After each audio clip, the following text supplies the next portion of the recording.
I'm going to share a secret with you. There is no artist, creative, or maker who produces amazing, first-rate, stellar work right out of the box. Just doesn't happen. But if you can learn a few tips and techniques to modify your work, you will be amazing. Hi, I'm Dr. B, the Creativity Sensei, helping you to transform your creativity, boost your confidence, and find joy in your work. In part 1 of this series, I talked about how to be motivated to do your art. And in this part 2, I'm going to talk about the second layer of the creativity pyramid, which is modification. We're going to do a walk and talk because I have found that's the best way for my brain to work. The second level of pyramid involves 3 things: pause, partner, and polish. In the pause, I want you to take a moment and reflect on what you're doing. How do you reflect? How do you reflect? Well, what I find helpful is to intentionally journal about what it is that I am doing. Pause and reflect.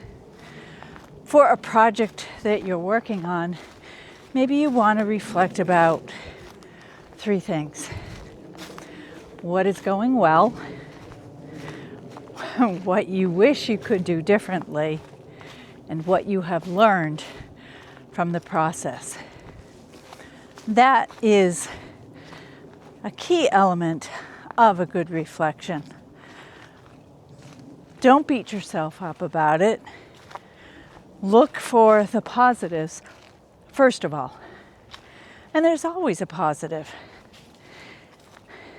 Try and think of what you see that maybe you emulate in other artists. Some little technique that you follow. The pause relates to any art form. Embrace the process. That is the thing that brings you joy. When I talk about pausing, the next thing is to have fun. Yes, really embrace it. Even if you could make a perfect painting or write a letter-perfect novel first time through, this is not sustainable. Nobody can keep just producing perfection time after time after time. A machine can do that, but you are not a machine. And machines do not typically produce beautiful work. Knowing that you need to modify, well, get used to it. Now, I'm not belaboring this. I think that modification is best when you do and can find joy in the modifying. Modifying includes revision. What is revision? Revision can be looking at the thing that you're working on with fresh eyes. Maybe you are a fiber artist and you have made or are working on a quilt, a wall hanging, a piece of clothing. Sometimes, as very often happens, you might put 2 things together, and then when you take a step back, you realize, no, that is not quite right. and you have to revise. And revision can mean getting out that seam ripper or finding a different fabric, different colorway, something different to put into that thing that you're working on. Maybe it's the fibers are not compatible. That happens a lot. You don't know until you put those things together and actually put the iron to it. One thing will shrink up while the other fiber relaxes. Culinary, the culinary arts. A revision might be testing out different stocks that go with a chicken dish, for example. So, what do you do with that? Well, make notes, reflect, and you might want to try chicken stock with your homemade pasta. Then again, you might want to try a vegetable stock, a beef stock, or a seafood stock. Experimentation, revision, all of this matters. Next, think about who out there knows what you're doing. In the modification level, I suggest that you find a partner. Find someone who knows that you are endeavoring to do your art. Now, this might be a fellow writer, someone else who is a potter or a gardener, and your partner need not be somebody close by. In the time of Zoom and texting and email, you can let your partner know what you're working on without having to actually show it to them. I also suggest that your partner need not work in the same art form as you. When you are in this modification level, you are not necessarily looking for a critique. Why? Critique kills. Critique can pull the rug out from under you.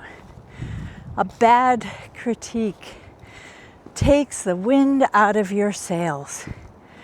And a bad critique can stay with you for days, weeks, months, even years. Maybe you know what this is like. Maybe this has happened to you before. Somebody offhandedly says something, and they're well-meaning, but you're not looking for their critique. What you're looking for is encouragement. Your partner is only there to receive your reports, and maybe you have a reciprocal agreement where they send you their report too. How many words did you write today? How much of that canvas did you cover? Did you finish the sleeve that I know you're working on? A good accountability partner does just that. Holds you accountable. In the modification level, accountability is key. When you're willing to modify what you're working on, you are willing to take a step back and view the product with fresh eyes. What about environmental art? Maybe what you need to do is pull out your camera, your phone, take a video, some still shots, Are you working on an interior setup? Maybe you need to move that chair from that corner to the middle of the room. Camera gives you a new perspective. And a partner might be the one who can make those suggestions to you. And then finally, another element in the modification level is to polish. Think about the content that you're writing and how your writing is organized. And often there is no right or wrong way. When I am working with my writing students, polish is about the last edit. Polish is where you can take the time to look at grammar and spelling and punctuation and mechanics. There is just getting it done. Keep going. Modification. First, we need to be motivated. That is step one. And then we need to be willing to modify that we are working on. Being in the modification level is sustainable. It is repeatable. It is the thing that will set you apart from other makers and creatives. I know this, but I'm not sure how many people are talking about the value of the modification level. Yes, it would be lovely to start a project and just keep going until it is finished. And then you put it up for sale or send it off to an editor or an agent. If you're working in literary arts, that is a step. And how often does that step bring you to publication? Now, while publication may be a goal in the literary arts, very often an excellent agent will come back to you with suggestions for changes, modifying what you have written. Yes, even very high level authors, people whose names you know well, people whose novels and short stories and poems you love to read, they modify. Yep, they do.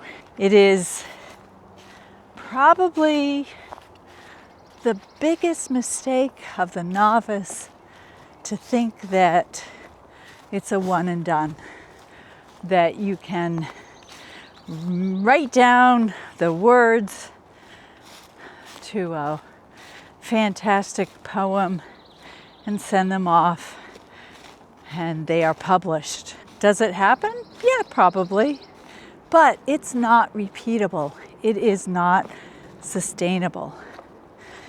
Modification, modification, modification.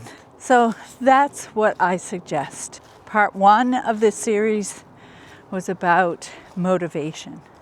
Part two is about modification. In part three, I'll talk about manifestation.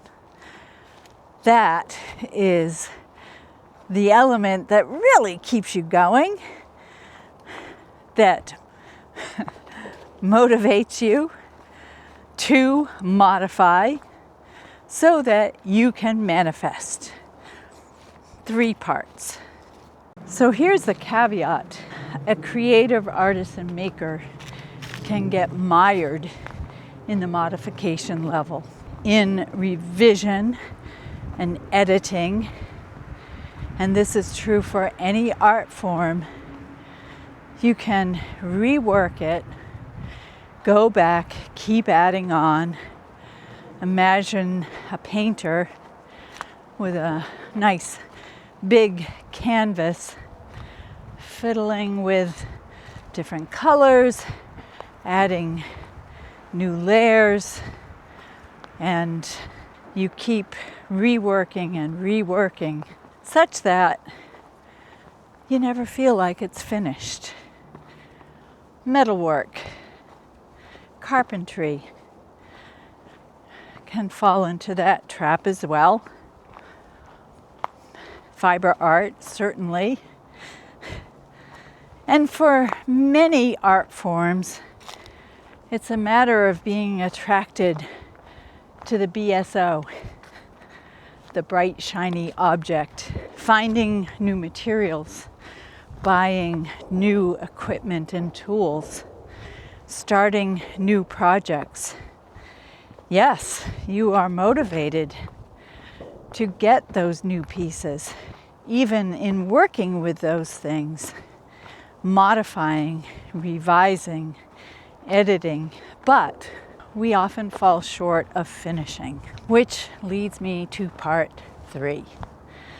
And that will be tackled in another video. All right, so just remember, nobody typically, no artist, creative, or maker can make beautiful art one and done right off the bat. But if you're willing to modify, well, that can be gold. So please leave a comment below. Tell me your experiences in modification. What do you like about it? What do you hate about it? Please remember to like and subscribe if there's anything that you found of value in today's video. And remember, we are limitless. A biento.